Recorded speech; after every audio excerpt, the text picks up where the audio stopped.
Alessandro Dias, presidente do Sindicato do Centro de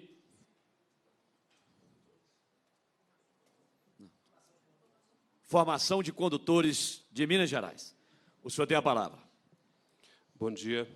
Bom dia. Bom dia, Sargento Rodrigues, deputado João Leite. Bom dia a todos. Eu represento um setor que tem um impacto direto em tudo que foi discutido aqui. Em momento algum, se falou da formação nesse momento, porque é um assunto muito amplo e existem várias vertentes de discussão. O trânsito ele precisa ser tratado como uma política pública de fato.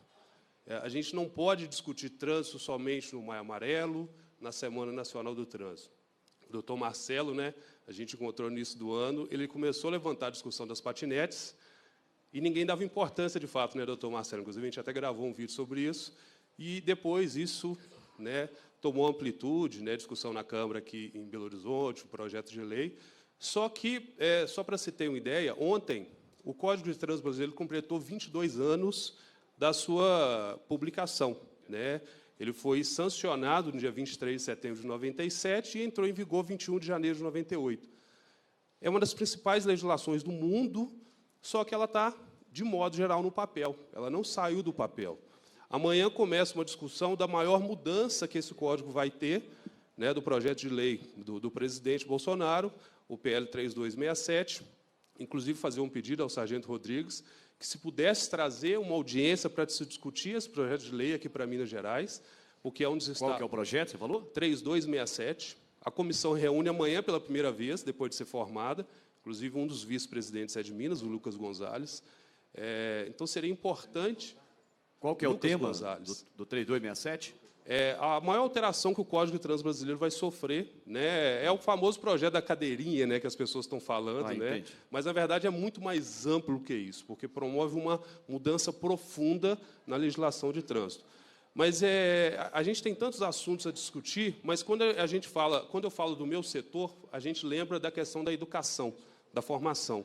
E esse é o maior desafio que a gente precisa construir aqui. Quando a Roseli, que é uma lutadora na educação, na formação, criar uma Câmara Setorial, um observatório, o que for, seria fundamental que isso saísse do papel. E aí eu vou citar alguns dados. Minas Gerais é um dos piores estados em termos de preocupação efetiva com isso. Nós só temos 68 municípios que o trânsito é municipalizado. 68. O Rio Grande do Sul tem praticamente todos os 500 e poucos municípios com o trânsito municipalizado. Isso acaba refletindo nas ações. A polícia acaba tendo um trabalho gigantesco de tentar fazer a fiscalização, o Corpo de Bombeiros de tentar salvar as vidas, os órgãos, os atores aí de tentar fazer um trabalho de educação, mas se a gente não tiver um trabalho conjunto e efetivo, a gente não vai conseguir. Não é à toa que, nesses 22 anos do novo Código, os números não estão sendo alcançados de forma efetiva. O Brasil assinou a década mundial de redução de acidentes, não atingiu, não chegou nem próximo dessa década, ela já está vencendo. Assinou o Penatrans, o pacto de se mudar, nós já estamos com 1 ano e não temos muitas ações efetivas sendo realizadas, ou seja, há questões da ponta. A educação de base, que é previsto no artigo 76 do Código. O trânsito tem que ser aplicado da pré-escola até o 3º grau. Que escola que adota a educação de trânsito de forma regular do dia a dia? Nós não temos essas ações efetivas, a não ser casos isolados. E quando a gente opta em brigar por essa causa, há uma luta desleal. O próprio órgão de trânsito não tem recursos. Aqui muita gente não sabe, mas existe um fundo chamado FUNSET. Não sei se vocês conhecem o que é o FUNSET. Fundo Nacional de Segurança e Educação para o Trânsito. O FUNSET tem mais de 6 bilhões de reais que foram já arrecadados, porque todos os recursos de multas, de DPVAT, são colocados no FUNSET para que sejam aplicados exclusivamente na educação do trânsito. O dinheiro é totalmente contingenciado para outras áreas. Isso é inaceitável. Os municípios não têm uma preocupação efetiva, o Estado, a própria União, e o impacto do trânsito para a nossa vida é total. E aí eu vou usar uma fala aqui da deputada Cristiane Yared. O morto, a gente não tem que preocupar com o morto mais. O morto a gente tem que enterrar. Essa é a verdade. A gente tem que preocupar com os vivos. O Brasil deixa quase 600 mil pessoas sequeladas por ano. O impacto para a saúde chega a 40% do orçamento do ano da saúde da União.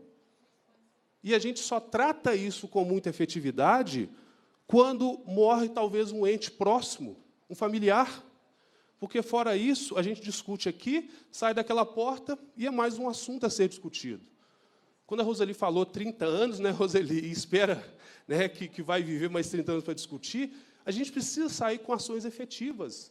Não se dá mais para todos os anos, todos os dias, a gente discutir trânsito e essa discussão, né, ser deixada de lado. O João Leite citou aí um modal, né, que é o transporte ferroviário. Eu sou de Governador Valadares. O trem transporta diariamente quase 30 ônibus. Né, a única linha diária que existe, né, Vitória, Belo Horizonte, são 30 ônibus diários que podem ser transportados, lotados de pessoas, com muito mais segurança, com muito mais eficiência. Então, esses modais eles precisam ser efetivamente discutidos. Então, eu acho que é importante que a gente promova essa discussão efetiva e que isso saia também da discussão com ações práticas. E eu gostaria, né, contar com essa casa para que a gente possa promover. Eu gostaria, inclusive, de entregar um documento que a gente entregou para os deputados, né, na Câmara dos Deputados, inclusive para o sargento Rodrigues, para que possa promover essa discussão também. Obrigado, bom dia. Obrigado. Eu queria aproveitar e informar o senhor Alessandro Dias que esta comissão tem por hábito não fazer nenhum tipo de audiência pública sem que haja um desfecho proveitoso, positivo, em prol da coletividade. Este deputado já preside pela 5ª vez essa comissão, o deputado João Leite já presidiu por 3 vezes, e ela é composta por deputados extremamente responsáveis. Nós sabemos que nós não podemos promover reuniões e audiências públicas sem que a gente faça os devidos encaminhamentos, em que a gente extraia dados, informações, posicionamentos, encaminhamentos, em que isso seja traduzido de forma responsável, séria, efetiva, para o bem-estar da coletividade a quem nós representamos. Então, tenha a tranquilidade, Alessandro, que este deputado e este deputado que aqui está ao nosso lado, aqui o deputado João Leite, eu posso lhe garantir, fazemos o melhor do nosso trabalho, com absoluto respeito à procuração que nos foi dada nas urnas. Pode ficar absolutamente tranquilo que nosso trabalho é desenvolvido com absoluta seriedade, mas, acima de tudo, sempre com foco na coletividade. Pode ficar tranquilo que nós, quando fazemos e propomos uma audiência pública, ela certamente é movida, e eu posso afirmar aqui que o deputado João Leite, todas as vezes que propõe uma audiência pública, ela é movida pelo espírito público. Eu não tenho dúvida nenhuma. Eu estou aqui acompanhando os trabalhos dele há 20 anos, quase 21 anos, e ele também, da mesma forma, acompanha o nosso trabalho. Então, nós zelamos muito pela efetividade dos nossos desdobramentos das audiências públicas. Deputado João Leite. Não só, Alessandro, me faz lembrar algo importante, um vagão moderno de ferrovia representa menos 5 carretas na estrada. Se a gente lembrar que de Belo Horizonte a Vitória, uma composição, ela leva 140 vagões. Então, é algo assim impressionante. O número do... Aí, está vendo aí? Obrigado, me ajudou, me atualizou. É importante dizer também que, no ano passado, a Vale fez um levantamento, ela transportou no trem de passageiros dela 1 milhão e 100 mil passageiros. Na 381, a rodovia da morte, morreram 98 pessoas. Eu não tenho o número dos sequelados, mas morreram, no mesmo tempo, 98 pessoas na BR-381.